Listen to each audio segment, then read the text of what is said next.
ಆತ್ಮೀಯ ಸ್ಪರ್ಧಾರ್ಥಿಗಳೇ, ಎಲ್ಲರಿಗೂ competitive 1995 YouTube ಚಾನಲ್ಗೆ ಆತ್ಮೀಯವಾಗಿರ್ತಕ್ಕಂಥ ಸ್ವಾಗತ. ಎಲ್ಲರಿಗೂ ಮುಂಜಾನೆಯ ಶುಭಾಶಯಗಳೊಂದಿಗೆ ಮತ್ತೊಮ್ಮೆ ನಮ್ಮ ಯೂಟ್ಯೂಬ್ ಚಾನಲ್ಗೆ ಆತ್ಮೀಯವಾಗಿರ್ತಕ್ಕಂಥ ಸ್ವಾಗತ. ಇವತ್ತಿನಿಂದ ನಾವು ಪ್ರತಿದಿನ ಕರ್ನಾಟಕ ಜಿಯೋಗ್ರಫಿಗೆ ಸಂಬಂಧಪಟ್ಟಂತಹ ತರಗತಿಗಳನ್ನು ಅಥವಾ ಸರಣಿಯನ್ನು ಆರಂಭ ಮಾಡಿದ್ದೇವೆ. ಅದರಲ್ಲಿ ಮೊದಲನೇದಾಗಿ ನಮ್ಮ ರಾಜ್ಯ ಕರ್ನಾಟಕ ಅಂತಕ್ಕಂತಹ ಅಧ್ಯಾಯ, ಅದಕ್ಕೆ ಸಂಬಂಧಪಟ್ಟಂತಹ ಪ್ರಮುಖ ಅಂಶಗಳನ್ನು ಇವತ್ತಿನ ತರಗತಿಯಲ್ಲಿ ನಾವೆಲ್ಲರೂ ಚರ್ಚೆ ಮಾಡೋಣ. ಈ ನೋಟ್ಸ್ ಯಾರಿಗಾದರೂ ಬೇಕಾಗಿದ್ದಲ್ಲಿ ಈ ನೋಟ್ಸು ಮತ್ತು ಟಿಗೆ ಸಂಬಂಧಪಟ್ಟಂತಹ ನೋಟ್ಸ್ ಏನಾದರೂ ಬೇಕಾಗಿತ್ತಂತಂದ್ರೆ ಇಲ್ಲಿ ಒಂದು ನಂಬರ್ ಬರಿತಾ ಇದ್ದೀನಿ. ಆ ನಂಬರ್ಗೆ ನೀವೆಲ್ಲರೂ ಏನು ಮಾಡ್ಬೋದು ಅಂದ್ರೆ ವಾಟ್ಸಪ್ ಮೂಲಕ ನೋಟ್ಸನ್ನು ಪಡೆದುಕೊಳ್ಬೋದು. 6366593761 ಈ ನಂಬರ್ಗೆ ನೀವು ವಾಟ್ಸಪ್ಪಲ್ಲಿ ನೋಟ್ಸ್ ಅಂತ ಹಾಯ್ ಅಂತ ನೋಟ್ಸ್ ಅಂತ ಮೆಸೇಜ್ ಹಾಕಿದರೆ ನಿಮಗೆ ಸ್ಯಾಂಪಲ್ ಆಗಿರ್ತಕ್ಕಂಥ ನೋಟ್ಸನ್ನು ಕಳಿಸ್ಬಿಟ್ಟು ಅದಕ್ಕೆ ಕೆಲವೊಂದಿಷ್ಟು ಅಮೌಂಟನ್ನು ನಿಗದಿಪಡಿಸಲಾಗಿದೆ. ಯಾರಿಗೆ ಇಂಟ್ರೆಸ್ಟ್ ಇದೆ ಅವರು ನೋಟ್ಸನ್ನು ಪಡೆದುಕೊಳ್ಬೋದು. ಈ ನೋಟ್ಸ್ಗಳಲ್ಲಿ ಇಂಗ್ಲೀಷ್ ಪೆಡಗಾಗಿರುತ್ತೆ, ಕನ್ನಡ ಪೆಡಗಾಗಿರುತ್ತೆ. 6ರಿಂದ 10ನೇ ತರಗತಿಯವರೆಗೆ ಸಮಾಜ ವಿಜ್ಞಾನಕ್ಕೆ ಸಂಬಂಧಪಟ್ಟಂತಹ ಪ್ರಮುಖ ಪ್ರಶ್ನೋತ್ತರಗಳು ಮತ್ತು ಅದಕ್ಕೆ ಸಂಬಂಧಪಟ್ಟಂತಹ ಸಂಪೂರ್ಣವಾಗಿರ್ತಕ್ಕಂಥ ವಿವರಣೆ ಇದೆ. Next Karnataka geography, physical geography ಮತ್ತು ಸೈಕಾಲಜಿಗೆ ಸಂಬಂಧಪಟ್ಟಂಥ ನೋಟ್ಸು. ಈ 7 ನೋಟ್ಸ್ಗಳು 250 ರುಪೀಸ್ಗೆ ಲಭ್ಯವಿರುತ್ತದೆ. ಯಾರಿಗೆ ಇಂಟ್ರೆಸ್ಟ್ ಇದೆ ಅವರು ಪಡೆದುಕೊಳ್ಬೋದು. ಈ ನೋಟ್ಸ್ ಯಾಕೆ ತೆಗೆದುಕೊಳ್ಬೋದು ಅಂತ ಹೇಳ್ತೀನಿ ಅಂತಂದ್ರೆ ಟಿಗೆ ಅನುಕೂಲವಾಗಿರ್ತಕ್ಕಂಥ ನೋಟ್ಸ್ ಇದು. ಇನ್ನು ಮುಂಬರುವಂಥ ದಿನಗಳಲ್ಲಿ ಟಿ ಆಗುವಂಥ ಸಾಧ್ಯತೆ ಹೆಚ್ಚಿದೆ. ಟಿಗೆ ಅಷ್ಟೇ ಅಲ್ಲದೆ JPSTRಗೂ ಕೂಡ ಅನುಕೂಲವಾಗುವಂತಹ ನೋಟ್ಸ್ ಆಗಿದ್ದಾವೆ. ಯಾರ್ಯಾರಿಗೆ ತೊಗೋಬೇಕು ಅನಿಸುತ್ತೆ ಅವರು ಇಲ್ಲಿ ಬರೆದಿರ್ತಕ್ಕಂಥ ಸ್ಕ್ರೀನ್ ಮೇಲೆ ಬರೆದಿರ್ತಕ್ಕಂಥ ನಂಬರ್ಗೆ ಹಾಯ್ ಅಂತ ಹಾಕಿ ನೋಟ್ಸ್ ಅಂತ ಮೆಸೇಜ್ ಹಾಕಿದರೆ ತಮಗೆ ಕೆಲವೊಂದಿಷ್ಟು ಸ್ಯಾಂಪಲ್ ನೋಟ್ಸ್ಗಳು ಇದ್ದಾವೆ. ಆ ನೋಟ್ಸ್ಗಳನ್ನು ನೋಡಿಬಿಟ್ಟು ನಿಮ್ಗೆ ಇಷ್ಟ ಆದರೆ ತೊಗೊಳ್ಳಿ ಅಂತ ಹೇಳ್ತಾ ಇವತ್ತಿನ ತರಗತಿಯೊಳಗೆ ನಮ್ಮ ರಾಜ್ಯ ಕರ್ನಾಟಕ ಅಂತಕ್ಕಂತಹ ಅಧ್ಯಾಯವನ್ನು ಪ್ರಾರಂಭ ಮಾಡೋಣ. ಮೊದಲನೇದಾಗಿ ಕರ್ನಾಟಕ ಹೆಸರಿನ ಹಿನ್ನೆಲೆ. ಕರ್ನಾಟಕ ಅಂತಕ್ಕಂಥ ಹೆಸರು ಹೇಗೆ ಬಂತು? ಕರ್ನಾಟಕ ಅಂತ ಇರತಕ್ಕಂಥ ರಾಜ್ಯದ ಹೆಸರು ಮೊದಲು ಏನಿತ್ತು, ಅದರ ಅರ್ಥ ಏನು ಅಂತಕ್ಕಂಥದ್ದನ್ನು ಈ ಕರ್ನಾಟಕ ಹೆಸರಿನ ಹಿನ್ನೆಲೆ ಒಳಗೆ ತಿಳಿದುಕೊಳ್ಳೋಣ ಅಂತ ಹೇಳ್ತಾ, ಈ ಕರ್ನಾಟಕ ಎಂಬ ಪ್ರದೇಶ ಪ್ರಾಚೀನ ಕಾಲದಿಂದಲೂ ಕೂಡ ಬಳಕೆಯಲ್ಲಿದೆ. ಈ ಕರ್ನಾಟಕ ಅಂತಕ್ಕಂಥ ಪ್ರದೇಶ ಪ್ರಾಚೀನ ಕಾಲದಿಂದಲೂ ಬಳಕೆಯಲ್ಲಿದೆ. ಇದನ್ನು ಕರುನಾಡು ಅಂತ ಕರಿತಾಯಿದ್ರು. ಮೊದಲು ಏನಂತ ಕರಿತಾಯಿದ್ರು, ಇದು ಇಂಪಾರ್ಟೆಂಟು, ಇದನ್ನು ಕರುನಾಡು ಎಂದು ಕರಿತಾಯಿದ್ರು. ಈ ಕರುನಾಡನ್ನು ವಿಗ್ರಹಿಸಿ ಬರೆದಾಗ ಅಥವಾ ಬಿಡಿಸಿ ಬರೆದಾಗ ಕರ್ ಪ್ಲಸ್ ನಾಡು ಅಂತಕ್ಕಂಥದ್ದಾಗುತ್ತೆ. ಈ ಕರ್ ಪ್ಲಸ್ ನಾಡು ಅಂತಕ್ಕಂಥದ್ದರ ಅರ್ಥ ಏನಪ್ಪ ಅಂತಂದ್ರೆ ಕಪ್ಪು ಮಣ್ಣಿನ ನಾಡು ಎಂದರ್ಥ. ಈ ಕರ್ ಪ್ಲಸ್ ನಾಡು ಅಂತಂದ್ರೆ ಅಥವಾ ಕರುನಾಡು ಪದದ ಅರ್ಥ ಏನಪ್ಪ ಅಂತಂದ್ರೆ ಕಪ್ಪು ಮಣ್ಣಿನ ನಾಡು ಎಂದು ಕರೆಯುತ್ತಿದ್ದರು. ಇನ್ನು ಈ ಕರುನಾಡಿಗೆ ತಮಿಳಿನ ಶಿಲಪ್ಪದಿಕಾರಂ ಪ್ರಾಚೀನ ಕೃತಿಯಲ್ಲಿ ಕರುನಾಟ್ ಅಂತ ಕರಿತಾಯಿದ್ರು. ಇದಕ್ಕೆ ಮತ್ತೊಂದು ಹೆಸರು ಏನಂತ ಕರಿತಾಯಿದ್ರು ಅಂತಂದ್ರೆ ಕರುನಾಟ್ ಅಂತ ಕರಿತಾಯಿದ್ರು. ಮೊದಲು ಕರ್ನಾಟಕದ ಹಿಂದೆ ಕರುನಾಡು ಅಂತ ಕರಿತಾಯಿದ್ರು. ಆ ಕರುನಾಡಿಗೆ ಅಥವಾ ಕರುನಾಡನ್ನು ಅಥವಾ ಆ ಕರುನಾಡಿನ ಪದದ ಅರ್ಥ ಏನಪ್ಪ ಅಂತಂದ್ರೆ ಕಪ್ಪು ಮಣ್ಣಿನ ನಾಡು, ಕರ್ ಪ್ಲಸ್ ನಾಡು ಅಂತಕ್ಕಂಥದ್ದಾಗಿತ್ತು. ತಮಿಳಿನ ಕೃತಿಯಾಗಿರ್ತಕ್ಕಂತಹ ಶಿಲಪ್ಪದಿಕಾರಂ ಅಥವಾ ಶಿಲಪ್ಪದಿಗಾರಂ ಇದನ್ನು ಇಳಂಗೋವಡಿಗಲ್ ಅಂತಕ್ಕಂತಹ ಕವಿ ಬರೆದಿರ್ತಾನೆ. ಈ ಪ್ರಾಚೀನ ಕೃತಿಯಲ್ಲಿ ಕರ್ನಾಟಕಕ್ಕೆ ಕರುನಾಟ್ ಅಂತ ಕರೀತಾರ ಎಂಬ ಶಬ್ದದಿಂದ ಕರ್ನಾಟಕ ಎಂದು ಕರೆದಿರೋದು ತಿಳಿದು ಬರುತ್ತದೆ. ಈ ಕರುನಾಟ್ ಅಂತಕ್ಕಂಥ ಶಬ್ದದಿಂದನೇ ಕರ್ನಾಟಕ ಅಂತ ಕರೆದಿರೋದು ನಮ್ಮೆಲ್ಲರಿಗೂ ತಿಳಿದು ಬರುತ್ತದೆ ಅಂತಕ್ಕಂಥದ್ದು. ಇನ್ನು ಕರುನಾಟ್ ಅಂದರೆ ಏನು? ಕರುನಾಟ್ ಅಂದ್ರೂ ತಿಳ್ಕೊಂಡ್ವಿ. ಕರುನಾಟ್ ಅಂದರೆ ಏನು ಅಂತಕ್ಕಂಥದ್ದನ್ನು ಕೂಡ ತಿಳ್ಕೊಬೇಕಿಲ್ಲ ನಾವು. ಕರುನಾಟ್ ಎಂದರೆ ಉನ್ನತ ಅಥವಾ ಎತ್ತರದಲ್ಲಿರುವ ನಾಡು, ಅಂದರೆ ಶ್ರೇಷ್ಠವಾಗಿರತಕ್ಕಂಥ ನಾಡು, ಎತ್ತರದಲ್ಲಿರ್ತಕ್ಕಂಥ ನಾಡು ನಮ್ಮ ರಾಜ್ಯ ಕರ್ನಾಟಕ ಅಂತಕ್ಕಂಥದ್ದು. ಉನ್ನತ ಅಥವಾ ಎತ್ತರದಲ್ಲಿರುವ ನಾಡು ಅಂತಕ್ಕಂಥದ್ದು. ಇನ್ನು ಈ ಕರ್ನಾಟಕ ರಾಜ್ಯದ ಅಥವಾ ಕರ್ನಾಟಕ ಹೆಸರಿನ ಹಿನ್ನೆಲೆ ಅಂತಂದು ಬಂದಾಗ ಕರುನಾಡು ಅಂದರೆ ಏನು? ಕಪ್ಪು ಮಣ್ಣಿನ ನಾಡು ಅಂದಂಗಾಯಿತು. ಕರುನಾಟ ಎಂದರೆ ಏನು ಅಂತಕ್ಕಂಥದ್ದನ್ನು ನೋಡಿದೊಳಗೆ ಕರುನಾಟ ಅಂದರೆ ಉನ್ನತ ಅಥವಾ ಎತ್ತರದಲ್ಲಿರ್ತಕ್ಕಂಥ ನಾಡು ಅಂತಕ್ಕಂಥದ್ದು. ಇವೆರಡೂ ಇಂಪಾರ್ಟೆಂಟ್ ಆಗಿರತಕ್ಕಂಥದ್ದು ಇಲ್ಲಿ. ನೆಕ್ಸ್ಟು ಈ ನಮ್ಮ ಕರ್ನಾಟಕ ರಾಜ್ಯ ಎಲ್ಲಿಯವರೆಗೆ ವಿಸ್ತೀರ್ಣವಾಗಿತ್ತು ಅಂತ ಕೇಳ್ತಾರೆ. ಕರ್ನಾಟಕ ರಾಜ್ಯದ ವಿಸ್ತೀರ್ಣ ಅಂತ ಬಂದಾಗ ಇದು ಕಾವೇರಿ ನದಿಯಿಂದ ಗೋದಾವರಿ ನದಿಯವರೆಗೆ ಹಬ್ಬಿತ್ತೆಂದು, ಎಲ್ಲಿಂದ ಕಾವೇರಿ ನದಿಯಿಂದ ಗೋದಾವರಿ ನದಿಯವರೆಗೆ ಹಬ್ಬಿತ್ತೆಂದು ನೃಪತುಂಗನ ಆಸ್ಥಾನಕ ಕವಿಯಾಗಿರ್ತಕ್ಕಂಥ ಶ್ರೀ ವಿಜಯನ ಅಲಂಕಾರ ಗ್ರಂಥವಾಗಿರ್ತಕ್ಕಂಥ ಕವಿರಾಜ್ಯ ಮಾರ್ಗದಲ್ಲಿ ಉಲ್ಲೇಖಿಸಲಾಗಿದೆ. ನೋಡಿರಿ, ಇಲ್ಲೇ ಎಷ್ಟು ಕ್ವಶನನ್ನು ನಾವು ಫ್ರೇಮ್ ಮಾಡ್ಕೋಬೋದು ಅಂತಂದ್ರೆ, ಕರ್ನಾಟಕ ರಾಜ್ಯ ಹಿಂದೆ ಕಾವೇರಿ ನದಿಯಿಂದ ಗೋದಾವರಿ ನದಿಯವರೆಗೆ ಹಬ್ಬಿತ್ತು. ಕರ್ನಾಟಕ ರಾಜ್ಯ ಕಾವೇರಿ ನದಿಯಿಂದ ಗೋದಾವರಿ ನದಿಯವರೆಗೆ ಹಬ್ಬಿತ್ತು. ಈ ರೀತಿಯಾಗಿ ಹೇಳ್ತಕ್ಕಂಥದ್ದು ಯಾರು ಹೇಳ್ತಾರಪ್ಪ ಅಂತಂದ್ರೆ, ಅಮೋಘ ವರ್ಷ ನೃಪತುಂಗನ ಆಸ್ಥಾನದ ಕವಿಯಾಗಿರ್ತಕ್ಕಂಥ ಶ್ರೀ ವಿಜಯನ ಅಲಂಕಾರಿಕ ಗ್ರಂಥ. ಶ್ರೀ ವಿಜಯ ಬರೆದಿರ್ತಕ್ಕಂಥ ಅಲಂಕಾರಿಕ ಗ್ರಂಥ ಯಾವುದಪ್ಪ ಅಂತಂದ್ರೆ ಕವಿರಾಜ್ಯ ಮಾರ್ಗದಲ್ಲಿ ಈ ರೀತಿಯಾಗಿ ಉಲ್ಲೇಖಿಸಲಾಗಿದೆ. ಯಾವ ರೀತಿಯಾಗಿ ಉಲ್ಲೇಖಿಸಲಾಗಿದೆ ಅಂದರೆ, ಕರ್ನಾಟಕ ಹಿಂದೆ ಕಾವೇರಿ ನದಿಯಿಂದ ಗೋದಾವರಿ ನದಿಯವರೆಗೆ ಹಬ್ಬಿತ್ತೆಂದು ಅಮೋಘ ವರ್ಷ ನೃಪತುಂಗನ ಆಸ್ಥಾನದ ಕವಿಯಾಗಿರ್ತಕ್ಕಂಥ ಶ್ರೀ ವಿಜಯನ ಅಲಂಕಾರ ಗ್ರಂಥ ಕವಿರಾಜ್ಯ ಮಾರ್ಗದಲ್ಲಿ ಈ ರೀತಿಯಾಗಿ ಉಲ್ಲೇಖಿಸಲಾಗಿದೆ ಅಂತಕ್ಕಂಥದ್ದು. ನಂತರ ಸ್ವಾತಂತ್ರ್ಯ ನಂತರ ಭಾರತವನ್ನು ಅನೇಕ ರಾಜ್ಯಗಳನ್ನಾಗಿ ವಿಂಗಡಿಸಲಾಗಿತ್ತು.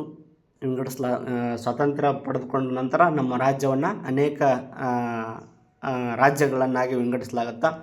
ಮೈಸೂರು ಅರಸರ ಒಡೆತನದಲ್ಲಿದ್ದ ದಕ್ಷಿಣದ 9 ಜಿಲ್ಲೆಗಳನ್ನೊಳಗೊಂಡ 1953ರಲ್ಲಿ ಮೈಸೂರು ರಾಜ್ಯವು ಉದಯವಾಯಿತು. ಮೈಸೂರು ರಾಜ್ಯ ಏನಾಗುತ್ತೆ, 1953ರಲ್ಲಿ ಉದಯ ಆಗುತ್ತೆ ಅಂತಕ್ಕಂಥದ್ದು. ಇನ್ನು ನೆಕ್ಸ್ಟು ಅನಂತರ ಭಾಷಾವಾರು ಪ್ರಾಂತ್ಯಗಳಾಗಿ ವಿಂಗಡಿಸುವಾಗ, ಮೈಸೂರು ರಾಜ್ಯ ಉದಯವಾದ ನಂತರ ಭಾಷಾವಾರು ಪ್ರಾಂತ್ಯಗಳಾಗಿ ವಿಂಗಡಿಸುವಾಗ ಬಾಂಬೆ ಪ್ರಾಂತ್ಯ, ಹೈದರಾಬಾದ್ ಪ್ರಾಂತ್ಯ, ಮದ್ರಾಸ್ ಪ್ರಾಂತ್ಯ ಹಾಗೂ ಕೊಡಗು ಪ್ರಾಂತ್ಯಗಳಲ್ಲಿ ಹಂಚಿ ಹೋಗಿದ್ದ ಕನ್ನಡ ಭಾಷೆಯನ್ನು ಮಾತನಾಡುವ ಜನರ ಪ್ರದೇಶಗಳನ್ನು ಒಟ್ಟಾಗಿ ಸೇರಿಸಿದ್ದರಿಂದ 1956 ನವೆಂಬರ್ 1ರಂದು ವಿಶಾಲ ಮೈಸೂರು ರಾಜ್ಯ ಅಸ್ತಿತ್ವಕ್ಕೆ ಬಂದಿತು. ವಿಶಾಲ ಮೈಸೂರು ರಾಜ್ಯ ಅಸ್ತಿತ್ವಕ್ಕೆ ಬಂದಿದ್ದು ಯಾವಾಗಪ್ಪ ಅಂತಂದ್ರೆ 1956 ನವೆಂಬರ್ 1ರಂದು ವಿಶಾಲ ಮೈಸೂರು ರಾಜ್ಯ ಅಸ್ತಿತ್ವಕ್ಕೆ ಬಂದಿತ್ತು. ಇದರ ಸವಿ ನೆನಪಿಗಾಗಿಯೇ ಈ ವಿಶಾಲ ಮೈಸೂರು ರಾಜ್ಯ ಬಂದಂತಹ ನೆನಪಿಗಾಗಿ ಪ್ರತಿ ವರ್ಷ ನಾವು ನವೆಂಬರ್ ತಿಂಗಳಲ್ಲಿ ಕನ್ನಡ ರಾಜ್ಯೋತ್ಸವವನ್ನು ಆಚರಿಸ್ತೇವೆ. ಪ್ರತಿ ವರ್ಷ ನವೆಂಬರ್ 1ನ್ನು ನಾವು ಏನಂತ ಆಚರಿಸ್ತೀವಪ್ಪ ಅಂತಂದ್ರೆ ಕನ್ನಡ ರಾಜ್ಯೋತ್ಸವ ಅಂತ ಆಚರಿಸ್ತಾ ಇದ್ದೀವಿ. 1953ರೊಳಗೆ ಏನು ಮಾಡ್ತಾರಪ್ಪ ಅಂತಂದ್ರೆ ಫಸ್ಟ್ನೇಕ್ಕೆ ಮೈಸೂರು ರಾಜ್ಯ ಉದಯವಾಗುತ್ತೆ. ಆ ಮೈಸೂರು ರಾಜ್ಯ 1956 ನವೆಂಬರ್ 1ರಂದು ವಿಶಾಲ ಮೈಸೂರು ರಾಜ್ಯ ಆಗಿ ಹೊರಹೊಮ್ಮತೈತಿ. ಈ 1956 ನವೆಂಬರ್ 1ರ ಸವಿ ನೆನಪಿಗಾಗಿ ನಾವೆಲ್ಲರೂ ಕೂಡ ಪ್ರತಿ ವರ್ಷ ನವೆಂಬರ್ 1ನ್ನು ಏನಂತ ಆಚರಣೆ ಮಾಡ್ತೀವಪ್ಪ ಅಂತಂದ್ರೆ ಕನ್ನಡ ರಾಜ್ಯೋತ್ಸವವೆಂದು ಆಚರಣೆಯನ್ನು ಮಾಡ್ತೀವಿ. ಇದು ನಮ್ಮ ಕರ್ನಾಟಕ ರಾಜ್ಯದ ಹೆಸರಿನ ಹಿನ್ನೆಲೆಯೊಳಗೆ ಕರುನಾಡು, ಕರುನಾಟ, ಆಮೇಲೆ ಕಾವೇರಿ ನದಿಯಿಂದ ಗೋದಾವರಿ ನದಿಯವರೆಗೆ ಅಮೋಘ ವರ್ಷ ನೃಪತುಂಗನ ಆಸ್ಥಾನ ಕವಿಯಾಗಿರ್ತಕ್ಕಂಥ ಶ್ರೀ ವಿಜಯನ ಕೃತಿಯೊಳಗೆ ಕಾವೇರಿ ನದಿಯಿಂದ ಗೋದಾವರಿವರೆಗೆ ಕರ್ನಾಟಕ ರಾಜ್ಯದ ವಿಸ್ತೀರ್ಣ ಹಬ್ಬಿತ್ತು ಅಂತಕ್ಕಂಥದ್ದು. ಆಮೇಲೆ 1953ರೊಳಗೆ ಮೈಸೂರು ರಾಜ್ಯ ಉದಯವಾಗಿದ್ದು 1956 ನವೆಂಬರ್ 1ರೊಳಗೆ ವಿಶಾಲ ಮೈಸೂರು ರಾಜ್ಯ ಅಸ್ತಿತ್ವಕ್ಕೆ ಬಂದಿದ್ದು. ಇನ್ನು ಕನ್ನಡಿಗರ ಅಭಿಲಾಷೆಯದಂತೆ ನಮ್ಮ ರಾಜ್ಯವನ್ನು 1973 ನವೆಂಬರ್ 1ರಂದು ಕರ್ನಾಟಕ ಎಂದು ಮರುನಾಮಕರಣ ಮಾಡಲಾಯಿತು. ಇಲ್ಲೇ ಕ್ವಶನ್ ಏನಪ್ಪ ಅಂತಂದ್ರೆ, ನಮಗೆ ಮೈಸೂರು ರಾಜ್ಯ ಉದಯ ಆಗಿದ್ದು ಅಂತ ಬಂದ್ರೆ 1953, ವಿಶಾಲ ಮೈಸೂರು ರಾಜ್ಯ ಅಂತ ಬಂದ್ರೆ 1956, ಮರುನಾಮಕರಣ ಅಂತ ಏನಾದರೂ ಬಂದರೆ 1973 ನವೆಂಬರ್ 1. ಈ 1956ರ ಸವಿ ನೆನಪಿಗಾಗಿ ಆಚರಿಸುವಂಥ ಹಬ್ಬ ಯಾವುದಪ್ಪ ಅಂತಂದ್ರೆ ಕನ್ನಡ ರಾಜ್ಯೋತ್ಸವ. ಇಲ್ಲಿ ಕರುನಾಟ ಅಂದರೆ ಅರ್ಥ ಗೊತ್ತಾಗಬೇಕು ನಮಗೆ. ಇದರೊಳಗೆ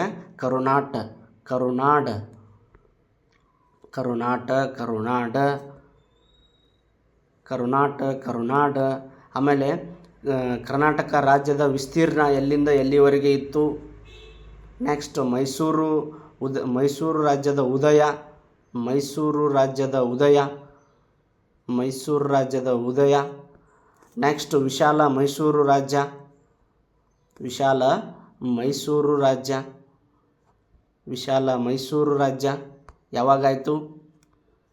ವಿಶಾಲ ಮೈಸೂರು ರಾಜ್ಯ ಯಾವಾಗಾಯಿತು? ಅದರ ನಂತರ ನೆಕ್ಸ್ಟು ಮರುನಾಮಕರಣ, ಕರ್ನಾಟಕಕ್ಕೆ ಮರುನಾಮಕರಣ ಆಗುತ್ತೆ.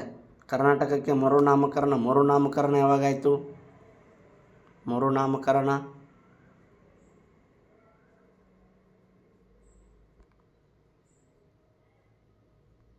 ಇವೆಲ್ಲವನ್ನು ನಾವು ಈಗಿನ ತರಗತಿಯೊಳಗೆ ಅಂದ್ರೆ ಇಷ್ಟು ಅಂಶಗಳನ್ನು ನಾವು ಈಗೇನು ಮಾಡ್ಕೊಂಡ್ವಿಯಪ್ಪ ಅಂದ್ರೆ ತಿಳಿದುಕೊಂಡ್ವಿ. ನೆಕ್ಸ್ಟ್ ಕರ್ನಾಟಕದ ಭೌಗೋಳಿಕ ಸ್ಥಾನ.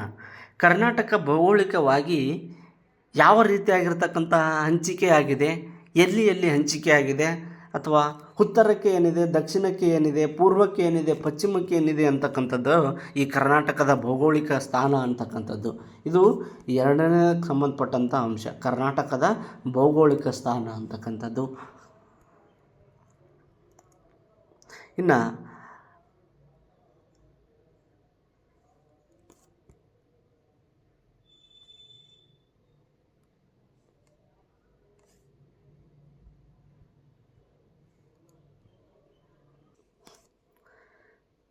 ಇನ್ನು ನೆಕ್ಸ್ಟ್ ಏನಪ್ಪ ಅಂತಂದ್ರೆ ಭಾರತದ 28 ರಾಜ್ಯಗಳಲ್ಲಿ ಕರ್ನಾಟಕವು ಕೂಡ ಒಂದು. 28 ರಾಜ್ಯಗಳಲ್ಲಿ ಕರ್ನಾಟಕವು ಕೂಡ ಒಂದು. ಇದು ಭಾರತದ ದಕ್ಷಿಣದಲ್ಲಿದೆ. ಕರ್ನಾಟಕ ಅಂತಕ್ಕಂಥದ್ದು ಎಲ್ಲಿ ಕಂಡು ಬರ್ತೈತಪ್ಪ ಅಂತಂದ್ರೆ ಈ ಭಾರತ ದೇಶದ ದಕ್ಷಿಣ ಭಾಗದೊಳಗೆ ಕಂಡು ಬರ್ತೈತಿ. ಭಾರತದ ದಕ್ಷಿಣದಲ್ಲಿದ್ದು ಇದು ಪರ್ಯಾಯ ದ್ವೀಪದ ಪಶ್ಚಿಮ ಭಾಗದೊಳಗಿದೆ. ನಾವು ಭಾರತವನ್ನು ಏನಂತ ಕರಿತೀವಪ್ಪ ಅಂತಂದ್ರೆ ಪರ್ಯಾಯ ದ್ವೀಪ ಅಂತ ಕರಿತೀವಿ. ಯಾವ ಭಾಗದೊಳಗಿದೆಯಪ್ಪ ಅಂತಂದ್ರೆ ಪಶ್ಚಿಮ ಭಾಗದೊಳಗಿದೆ. ಇದು ಯಾವುದಪ್ಪ ಅಂತಂದ್ರೆ ಇಲ್ಲಿ ಇದು ಪೂರ್ವ, ಇದು ಪಶ್ಚಿಮ. ಕರ್ನಾಟಕ ಅಂತ ಬಂದಾಗ ದಕ್ಷಿಣ ಭಾಗದೊಳಗೈತಿ. ಪರ್ಯಾಯ ದ್ವೀಪದ ಯಾವ ಭಾಗದೊಳಗೈತಿ ಕರ್ನಾಟಕ ಎಕ್ಸಾಕ್ಟ್ ಅಂತ ಬಂದಾಗ ಪಶ್ಚಿಮ ಭಾಗದೊಳಗಿದೆ, ಪಶ್ಚಿಮದ ಮಧ್ಯ ಭಾಗದಲ್ಲಿದೆ. ಇನ್ನು ಇದು ಕರ್ನಾಟಕ 11 ಡಿಗ್ರಿ 31 ಡಿಗ್ರಿ ಮತ್ತು 18 ಡಿಗ್ರಿ ಮತ್ತು 45 ಡಿಗ್ರಿ ಉತ್ತರ ಅಕ್ಷಾಂಶಗಳು ಹಾಗೂ 74, 12 ಮತ್ತು 78, 40 ಡಿಗ್ರಿ ಪೂರ್ವ ರೇಖಾಂಶಗಳ ನಡುವೆ ಈ ಕರ್ನಾಟಕ ರಾಜ್ಯ ಅಂತಕ್ಕಂಥದ್ದು ಏನಾಗಿದೆಯಪ್ಪ ಅಂತಂದ್ರೆ ವಿಸ್ತರಿಸಿದೆ. ಈ ಅಕ್ಷಾಂಶ ಮತ್ತು ಯಾವ ರೇಖಾಂಶಗಳ ನಡುವೆ ವಿಸ್ತರಿಸಿದೆ ಅಂತಕ್ಕಂಥದ್ದು ಇಂಪಾರ್ಟೆಂಟ್ ಆಗಿದೆ. ಇಲ್ಲಿ 11 ಡಿಗ್ರಿ ಮತ್ತು 31 ಡಿಗ್ರಿ ಮತ್ತು 18 ಮತ್ತು 45 ಉತ್ತರ ಅಕ್ಷಾಂಶ, 11, 18, 74, 78 ನೋಡಿ. 11, 18 ಅಂತಕ್ಕಂಥದ್ದನ್ನು ನೆನಪಿಟ್ಕೋಬೇಕು. 11, 18 ಅಂತ ಬಂದ್ರೆ ಉತ್ತರ ಅಕ್ಷಾಂಶ, 74, 78 ಅಂತ ಬಂದ್ರೆ ಪೂರ್ವ ರೇಖಾಂಶ. ಇವುಗಳ ನಡುವೆ ಕರ್ನಾಟಕ ರಾಜ್ಯ ಏನಾಗೈತಪ್ಪ ಅಂತಂದ್ರೆ ವಿಸ್ತರಣೆಯಾಗಿದೆ ಅಂತಕ್ಕಂಥದ್ದು. ಇನ್ನು ನೆಕ್ಸ್ಟು ಪೂರ್ವ ರೇಖಾಂಶಗಳ ನಡುವೆ ವಿಸ್ತರಿಸಿದೆ. ಅತ್ಯಂತ ಉತ್ತರದ ತುದಿಯಾಗಿರ್ತಕ್ಕಂಥ ಕರ್ನಾಟಕದ ಅತ್ಯಂತ ಉತ್ತರದ ತುದಿ ಅಂತ ಬಂದಾಗ ಉತ್ತರದ ತುದಿಯಾದ ಬೀದರ್ ಜಿಲ್ಲೆಯ ಔರಾದ್ ತಾಲೂಕಿನ ಮೂಕೇಡ ಅಂತಕ್ಕಂಥ ಒಂದು ಗ್ರಾಮ ಬರ್ತೈತಿ. ಬೀದರ್ ಜಿಲ್ಲೆಯ ಔರಾದ್ ತಾಲೂಕಿನ ಮೂಕೇಡ. ಇನ್ನು ನೆಕ್ಸ್ಟು ದಕ್ಷಿಣದ ತುತ್ತ ತುದಿಯಾಗಿರ್ತಕ್ಕಂಥ ಚಾಮರಾಜನಗರ ಜಿಲ್ಲೆಯವರೆಗೆ ಒಟ್ಟು 750 ಕಿಲೋಮೀಟರ್ ಉದ್ದವಾಗಿದೆ. ಕರ್ನಾಟಕ ಎಷ್ಟು ಕರ್ನಾಟಕ ಉತ್ತರ ದಕ್ಷಿಣವಾಗಿ 750 ಕಿಲೋಮೀಟರ್ ವಿಸ್ತೀರ್ಣವನ್ನು ಹೊಂದಿದೆ. ಇನ್ನು ಉತ್ತರದ ತುದಿ ಅಂತ ಬಂದಾಗ ಬೀದರ್ ಜಿಲ್ಲೆಯ ಔರಂಗಾಬಾದ್ ಅಥವಾ ಬೀದರ್ ಜಿಲ್ಲೆಯ ಔರಾದ್ ತಾಲೂಕಿನ ಮೂಕೇಡ ಅಂತಕ್ಕಂಥ ಗ್ರಾಮ. ಎಕ್ಸಾಕ್ಟ್ ಪ್ಲೇಸ್ ಕೇಳಿದಾಗ ಮೂಕೇಡ ಅಂತ ಕೇಳಬೇಕು, ಜಿಲ್ಲೆ ಅಂತ ಬಂದಾಗ ಬೀದರ್ ಅಂತ ಹಾಕಬೇಕು. ಇನ್ನು ದಕ್ಷಿಣಕ್ಕೆ ಬಂದಾಗ ದಕ್ಷಿಣದ ತುದಿಯಾಗಿರ್ತಕ್ಕಂತಹ ಚಾಮರಾಜನಗರ ಜಿಲ್ಲೆಯವರೆಗೆ ಈ ಕರ್ನಾಟಕ ರಾಜ್ಯ ಉತ್ತರ ದಕ್ಷಿಣವಾಗಿ ಹಂಚಿಕೆಯಾಗಿದೆ ಅಂತಕ್ಕಂಥದ್ದು. ಉತ್ತರ ದಕ್ಷಿಣವಾಗಿ ಕರ್ನಾಟಕದ ವಿಸ್ತೀರ್ಣ ಅಥವಾ ಎಷ್ಟು ಕಿಲೋಮೀಟರ್ ಐತಪ್ಪ ಅಂತಂದ್ರೆ 750 ಕಿಲೋಮೀಟರ್ವರೆಗೆ ಏನಾಗಿದೆಯಪ್ಪ ಅಂತಂದ್ರೆ ಉತ್ತರ ದಕ್ಷಿಣವಾಗಿ ಕರ್ನಾಟಕ ಹಂಚಿಕೆಯಾಗಿದೆ. ಇನ್ನು ನೆಕ್ಸ್ಟು ಪಶ್ಚಿಮದಿಂದ ಪೂರ್ವಕ್ಕೆ 400 ಕಿಲೋಮೀಟರ್ಗಳಷ್ಟು ಅಗಲವಾಗಿದೆ.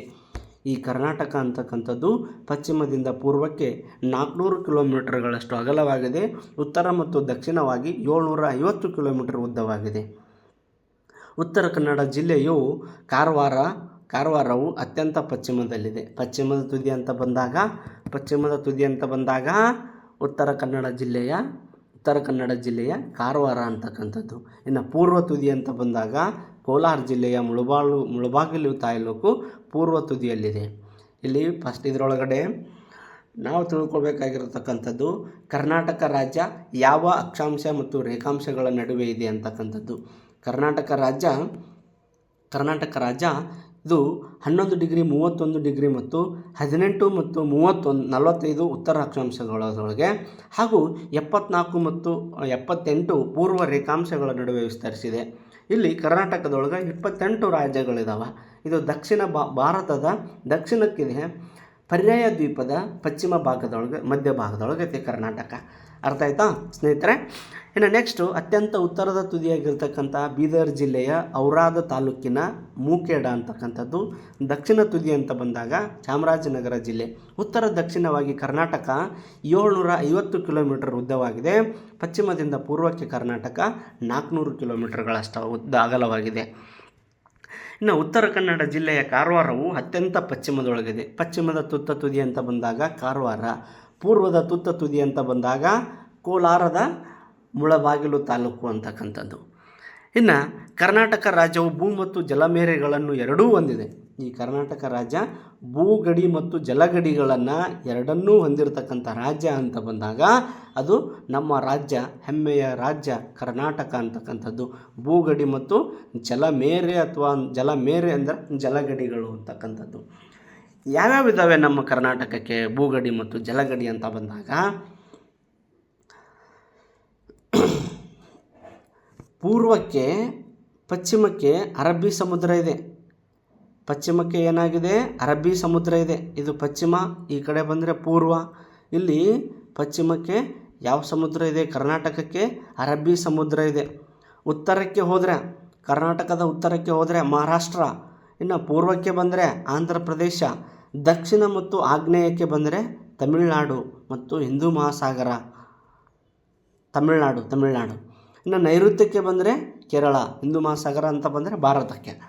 ಇನ್ನು ನೆಕ್ಸ್ಟ್ ಗೋವಾ, ವಾಯುವ್ಯಕ್ಕೆ ಗೋವಾ ರಾಜ್ಯಗಳು ಮೇರೆಗಳಾಗಿವೆ.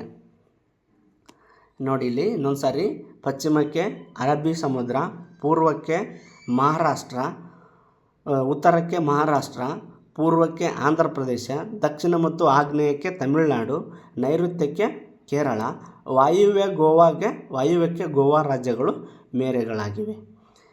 ಇವಿಷ್ಟು ಕರ್ನಾಟಕ ರಾಜ್ಯವು ಭೂ ಮತ್ತು ಜಲಮೇರೆಗಳನ್ನು ಸಹ ಒಳಗೊಂಡಿರ್ತಕ್ಕಂಥದ್ದು ಅಂತಕ್ಕಂಥದ್ದು. ಇಲ್ಲಿ ಕ್ವಶನ್ ಏನು ಕೇಳಿಬಿಡ್ತಾರಪ್ಪ ಅಂತಂದ್ರೆ ಕರ್ನಾಟಕದ ಪಶ್ಚಿಮಕ್ಕಿರ್ತಕ್ಕಂಥ ಸಮುದ್ರ ಯಾವುದು ಅಂತ ಬಂದಾಗ ನಮಗೆ ಪಟ್ಟಣ ನೆನಪಾಗಬೇಕಾಗಿರೋದು ಅರಬ್ಬಿ ಸಮುದ್ರ. ಇನ್ನು ಉತ್ತರಕ್ಕಿರ್ತಕ್ಕಂಥ ಕರ್ನಾಟಕದ ಉತ್ತರಕ್ಕೆ ಇರತಕ್ಕಂಥ ರಾಜ್ಯ ಅಂತ ಬಂದಾಗ ಮಹಾರಾಷ್ಟ್ರ. ಕರ್ನಾಟಕದ ಪೂರ್ವಕ್ಕಿರ್ತಕ್ಕಂಥ ರಾಜ್ಯ ಅಂತ ಬಂದಾಗ ಆಂಧ್ರ ಪ್ರದೇಶ. ಕರ್ನಾಟಕದ ದಕ್ಷಿಣಕ್ಕೆ ಮತ್ತು ಆಗ್ನೇಯಕ್ಕೆ ಅಂತ ಕೇಳಿದಾಗ ತಮಿಳುನಾಡು. ಇನ್ನು ನೈಋತ್ಯಕ್ಕೆ ಅಂತ ಬಂದಾಗ ಕೇರಳ. ವಾಯುವ್ಯಕ್ಕೆ ಅಂತ ಬಂದಾಗ ಗೋವಾ. ಆದರೆ ಕರ್ನಾಟಕವು ಆಕಾರದಲ್ಲಿ ಗೋಡಂಬಿಯನ್ನು ಹೋಲುವಂಥ ಆಕಾರವನ್ನು ಹೊಂದಿದೆ. ನಮ್ಮ ಕರ್ನಾಟಕ ರಾಜ್ಯ ಯಾವ ಆಕಾರವನ್ನು ಹೊಂದುತ್ತಪ್ಪ ಅಂತಂದ್ರೆ ಅದು ಗೋಡಂಬಿಯ ಆಕಾರವನ್ನು ಹೊಂದಿದೆ. ಯಾವ ಆಕಾರವನ್ನು ಹೊಂದಿದೆ? ಗೋಡಂಬಿಯ ಆಕಾರದಲ್ಲಿದೆ ನಮ್ಮ ರಾಜ್ಯ ಕರ್ನಾಟಕ. ಎಂಥ ಆಕಾರದೊಳಗೈತಪ್ಪ ಅಂತಂದ್ರೆ ಗೋಡಂಬಿ ಆಕಾರದೊಳಗಿದೆ. ಇನ್ನು ಕರ್ನಾಟಕದ ವಿಸ್ತೀರ್ಣ ಅಂತ ಬಂದಾಗ ನಾವು ಅವಾಗಲೇ ನೋಡಿದ್ವಿ. ಕರ್ನಾಟಕದ ವಿಸ್ತೀರ್ಣ ಅಂತ ಬಂದಾಗ ಇಲ್ಲಿ ಕರ್ನಾಟಕವನ್ನು ಈ ರೀತಿಯಾಗಿ ನಾವೇನಾದರೂ ಡಿವೈಡೆಡ್ ಆಗಿ ಮಾಡ್ಕೊಂಡ್ರೆ ಇದು ಉತ್ತರ, ಇದು ದಕ್ಷಿಣ, ಇದು ಪೂರ್ವ, ಇದು ಪಶ್ಚಿಮ ಅಂತಕ್ಕಂಥದ್ದು. ಉತ್ತರ ದಕ್ಷಿಣವಾಗಿ ಕರ್ನಾಟಕ 750 ಕಿಲೋಮೀಟರ್ ಇದೆ. ಪೂರ್ವ ಪಶ್ಚಿಮವಾಗಿ ಕರ್ನಾಟಕ 400 ಕಿಲೋಮೀಟರ್ ಅಗಲವಾಗಿದೆ. ಇನ್ನು ಉತ್ತರದ ತುದಿ ಅಂತ ಬಂದ್ರೆ ಬೀದರ್, ದಕ್ಷಿಣದ ತುದಿ ಅಂತ ಬಂದ್ರೆ ಚಾಮರಾಜನಗರ. ಇನ್ನು ನೆಕ್ಸ್ಟ್ ಪೂರ್ವಕ್ಕೆ ಬಂದರೆ ಕೋಲಾರದ ಮುಳುಬಾಗಿಲು, ಪಶ್ಚಿಮಕ್ಕೆ ಬಂದರೆ ಕಾರವಾರ. ಅದೇ ರೀತಿಯಾಗಿರ್ತಕ್ಕಂಥ ನೆಕ್ಸ್ಟು ಏನಪ್ಪ ಅಂದ್ರೆ ಇಲ್ಲಿದೆ ನೋಡಿ. ಇದಕ್ಕೆ ದಿಕ್ಕುಗಳನ್ನು ನಾವು ವಿಂಗಡಣೆಯನ್ನೇ ಮಾಡಿಕೊಂಡಾಗ ಇದೇ ರೀತಿಯಾಗಿ ಮಾಡ್ಕೊಳ್ಳೋಣ. ಮತ್ತು ಇದು ಉತ್ತರ, ಇದು ದಕ್ಷಿಣ, ಇದು ಪೂರ್ವ, ಇದು ಪಶ್ಚಿಮ. ಉತ್ತರದ ತುತ್ತ ತುದಿ ಬೀದರ್ ಜಿಲ್ಲೆಯ ಔರಾ ತಾಲೂಕಿನ ಮೂಕೇಡ, ದಕ್ಷಿಣದ್ದು ಚಾಮರಾಜನಗರ ಜಿಲ್ಲೆಯ ಕೊಳ್ಳೇಗಾಲ ಅಂತ ಕರಿತೀವಿ. ಚಾಮರಾಜನಗರ ಅಂತ ನೆನ್ಪಿಟ್ಕೊಳ್ಳೋಣ. ಪಶ್ಚಿಮಕ್ಕೆ ಅಂತ ಬಂದ್ರೆ ಕಾರವಾರ, ಪೂರ್ವಕ್ಕೆ ಅಂತ ಬಂದ್ರೆ ಕೋಲಾರದ ಮುಳಬಾಗಿಲು. ಇನ್ನು ಇವುಗಳಲ್ಲಿ ದಿಕ್ಕುಗಳನ್ನು ಉಪದಿಕ್ಕುಗಳು ಆಗ್ನೇಯ, ನೈಋತ್ಯ, ವಾಯುವ್ಯ, ಈಶಾನ್ಯ. ಆಗ್ನೇಯ, ನೈಋತ್ಯ, ವಾಯುವ್ಯ, ಈಶಾನ್ಯ ಅಂತಕ್ಕಂಥದ್ದು. ನೈಋತ್ಯ ಪಶ್ಚಿಮಕ್ಕೆ ಅಂತ ಬಂದ್ರೆ ಅರಬ್ಬಿ ಸಮುದ್ರ ಇದೆ. ಇನ್ನು ನೆಕ್ಸ್ಟ್ ಆಗ್ನೇಯ ಮತ್ತು ದಕ್ಷಿಣಕ್ಕೆ ಅಂತ ಬಂದ್ರೆ ತಮಿಳುನಾಡು ಇದೆ. ಇಲ್ಲಿದೆ ನೋಡಿ ತಮಿಳುನಾಡು. ನೆಕ್ಸ್ಟು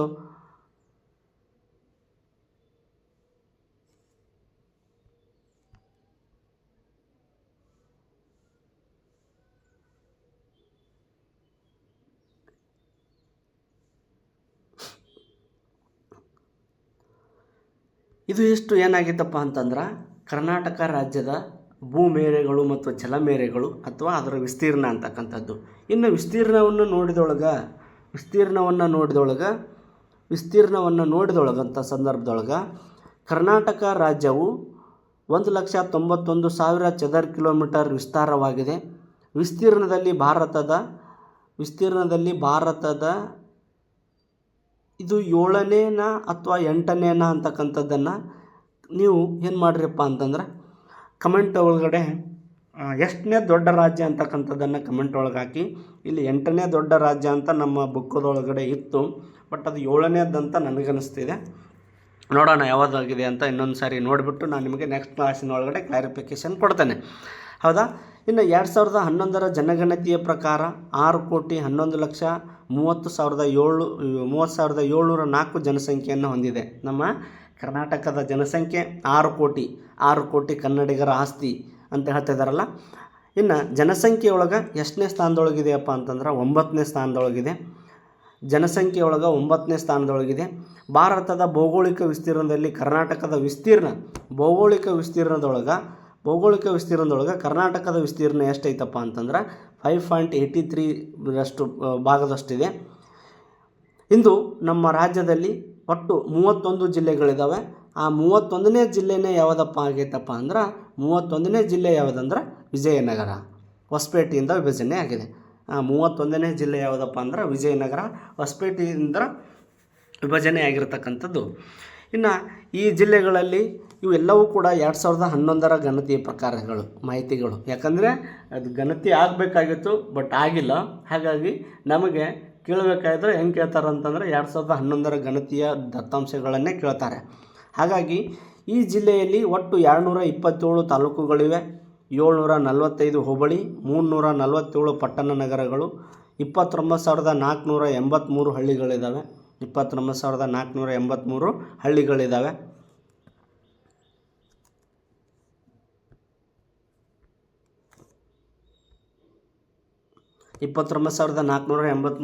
ಹಳ್ಳಿಗಳಿದ್ದಾವೆ. ಬೆಳಗಾವಿ ಜಿಲ್ಲೆ ವಿಸ್ತೀರ್ಣದಲ್ಲಿ ಅತಿ ದೊಡ್ಡದು. ಅತ್ಯಂತ ದೊಡ್ಡದಾಗಿರ್ತಕ್ಕಂಥ ಜಿಲ್ಲೆ ಅಂತ ಬಂದ್ರೆ ಬೆಳಗಾವಿ ಜಿಲ್ಲೆ ಅತಿ ದೊಡ್ಡದು ವಿಸ್ತೀರ್ಣದೊಳಗೆ. ಬೆಂಗಳೂರು ನಗರ ಅತಿ ಚಿಕ್ಕ ಜಿಲ್ಲೆ ಆಗಿರುತ್ತೆ. ವಿಸ್ತೀರ್ಣದೊಳಗೆ ಬೆಂಗಳೂರು ನಗರ ಅತ್ಯಂತ ಚಿಕ್ಕದಾಗಿರ್ತಕ್ಕಂಥ ಜಿಲ್ಲೆ. ಬೆಂಗಳೂರು ಕರ್ನಾಟಕದ ರಾಜಧಾನಿ. ಬೆಂಗಳೂರು ಏನಪ್ಪ ಅಂತಂದ್ರೆ ಕರ್ನಾಟಕದ ರಾಜಧಾನಿ. ನಮ್ಮ ಕರ್ನಾಟಕ ರಾಜ್ಯದ ರಾಜಧಾನಿ ಯಾವುದಪ್ಪ ಅಂತ ಬಂದ್ರೆ ಬೆಂಗಳೂರು. ಇದಕ್ಕೆ ನಾವು ಸಿಲಿಕಾನ್ ಸಿಟಿ ಅಂತಲೂ ಕೂಡ ಕರಿತೀವಿ. ಏನಂತ ಕರಿತೀವಿ? ಸಿಲಿಕಾನ್ ಸಿಟಿ ಅಂತಲೂ ಕೂಡ ಕರಿತೀವಿ. ನಮ್ಮ ಕರ್ನಾಟಕದ ರಾಜಧಾನಿ ಅಂತ ಬಂದರೆ ಬೆಂಗಳೂರು.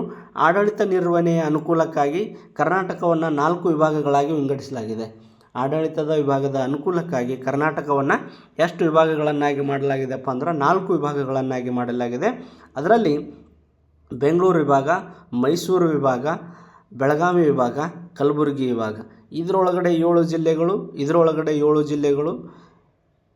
ಇಲ್ಲಿ 8, ಇಲ್ಲಿ 8 ಅಂತಕ್ಕಂಥ ಜಿಲ್ಲೆಗಳಿದ್ದಾವೆ.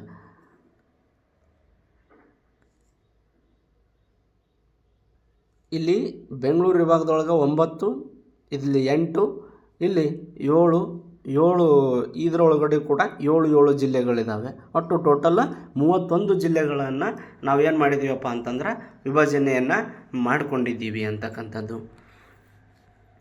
ಇನ್ನು ನೆಕ್ಸ್ಟ್ ಪಾಠ ಯಾವುದಾಗಿದೆಯಪ್ಪ ಅಂದ್ರೆ ಕರ್ನಾಟಕದ ಪ್ರಾಕೃತಿಕ ವಿಭಾಗಗಳು ಅಂತಕ್ಕಂಥದ್ದಿದೆ. ಈ ಅಧ್ಯಾಯವನ್ನು ನಾವು ಏನು ಮಾಡೋಣಪ್ಪ ಅಂತಂದ್ರೆ ಮುಂದಿನ ತರಗತಿಯೊಳಗೆ ಈ ಅಧ್ಯಾಯದ ಬಗ್ಗೆ ತಿಳಿದುಕೊಳ್ಳೋಣ. ಪ್ರಾಕೃತಿಕ ವಿಭಾಗಗಳು ಅಂತಕ್ಕಂಥದ್ದು ಇದು ಕಂಪ್ಲೀಟಾಗಿ 6ರಿಂದ 10ನೇ ತರಗತಿಯೊಳಗಡೆ ಇರತಕ್ಕಂಥ ಕರ್ನಾಟಕ ಜಿಯೋಗ್ರಫಿಗೆ ಸಂಬಂಧಪಟ್ಟಂಥ ಸಿಲೆಬಸ್ ಆಗಿರುತ್ತೆ. ಬಟ್ ಅದನ್ನು ಬಿಟ್ಟು ಬೇರೆ ಯಾವುದೇ ರೀತಿಯಾಗಿರ್ತಕ್ಕಂತಹ ಆಥರ್ ಬುಕ್ಕಿಂದ ತೆಗೆದುಕೊಂಡು ಮಾಡಿರ್ತಕ್ಕಂಥ ನೋಟ್ಸ್ ಅಲ್ಲ. ನಮ್ಮ 6ನೇ ತರಗತಿಯಿಂದ 10ನೇ ತರಗತಿ ಒಳಗಡೆ ಇರತಕ್ಕಂತಹ ಕರ್ನಾಟಕ ಜಿಯೋಗ್ರಫಿಗೆ ಸಂಬಂಧಪಟ್ಟಂಥ ಅಧ್ಯಾಯಗಳಿದಾವಲ್ಲ, ಆ ಅಧ್ಯಾಯಗಳನ್ನು ಆಧಾರವಾಗಿಟ್ಟುಕೊಂಡು ಅಲ್ಲಿಂದ ಇರ್ತಕ್ಕಂಥ ನೋಟ್ಸನ್ನು ಮಾಡಿರ್ತಕ್ಕಂಥ ನೋಟ್ಸು ಅತ್ಯಂತ ಉಪಯುಕ್ತವಾಗಿರ್ತಕ್ಕಂಥ ನೋಟ್ಸ್ ಅಂತಕ್ಕಂಥದ್ದು. ಇನ್ನು ಯಾರು ನಮ್ಮ ಚಾನಲನ್ನು ಸಬ್ಸ್ಕ್ರೈಬನ್ನು ಮಾಡ್ಕೊಂಡಿಲ್ಲ ಅವರೆಲ್ಲರೂ ನಮ್ಮ ಚಾನಲನ್ನು ಸಬ್ಸ್ಕ್ರೈಬ್ ಮಾಡ್ಕೊಳ್ರಿ. ಇದೇ ರೀತಿಯಾಗಿರ್ತಕ್ಕಂಥ ಈ ನಮ್ಮ ಚಾನಲ್ದೊಳಗಡೆ TET ಎಕ್ಸಾಮಿಗೆ ಸಂಬಂಧಪಟ್ಟಂತಹ GPSTRಗೆ ಸಂಬಂಧಪಟ್ಟಂತಹ ತರಗತಿಗಳು ಅಥವಾ HSTRಗೆ ಸಂಬಂಧಪಟ್ಟಂಥ ತರಗತಿಗಳು ಕಂಟಿನ್ಯೂ ಆಗಿ ನಡೀತಾನೆ ಇರ್ತವೆ. ಆಲ್ರೆಡಿ ಈಗಾಗಲೇ ನಾವು 6ನೇ ತರಗತಿ ಮಾಡ್ತಾ ಬಂದಿದ್ದೀವಿ, 7ನೇ ತರಗತಿ ಮಾಡ್ತಾ ಬಂದಿದ್ದೀವಿ, 8 ಮಾಡ್ತಾ ಬಂದಿದ್ದೀವಿ, 9 ಕೂಡ ಮಾಡ್ತಾ ಬಂದಿದ್ದೀವಿ. ಇನ್ನು 10ನೇ ತರಗತಿ ಒಂದು ಮಾಡ್ತಾ ಬರೋದಿದೆ. ಹಾಗಾಗಿ ಜಿಯೋಗ್ರಫಿ ನೋಟ್ಸ್ ರೆಡಿಯಾಗಿತ್ತು. ಹಾಗಾಗಿ ಜಿಯೋಗ್ರಫಿ ಕ್ಲಾಸ್ಗಳನ್ನು ಮಾಡೋಣ ಅಂತ ಹೇಳ್ತಾ ಇವತ್ತಿನಿಂದ ಜಿಯೋಗ್ರಫಿಕ್ ಸರಣಿಯನ್ನು ಆರಂಭ ಮಾಡಿದ್ದೇವೆ. ಇದು ಸರಿಯಾಗಿ ಬೆಳಗ್ಗೆ ಪ್ರತಿದಿನ 9ರಿಂದ 10 ಗಂಟೆ ಒಳಗಡೆ ನಿಮಗೆ ಕ್ಲಾಸ್ ಲಿಂಕ್ ಸಿಕ್ಬಿಡುತ್ತೆ, ಅಪ್ಲೋಡ್ ಆಗಿರುತ್ತೆ. ನೀವು ನೀಟಾಗಿ ಇಷ್ಟು ಜಿಯೋಗ್ರಫಿಗೆ ಪ್ರಿಫರೆನ್ಸ್ ಕೊಟ್ಟಿದ್ದೇ ಆದರೆ ನಿಮ್ಮ TET ಅತ್ಯಂತ ಸುಲಭವಾಗುತ್ತೆ ಅಂತ ಹೇಳ್ತಾ ಇವತ್ತಿನ ತರಗತಿಯನ್ನು ಇಲ್ಲಿಗೆ ಮುಗಿಸ್ತಾ ಇದ್ದೀನಿ. ಎಲ್ಲರಿಗೂ ಧನ್ಯವಾದಗಳು. Thank you.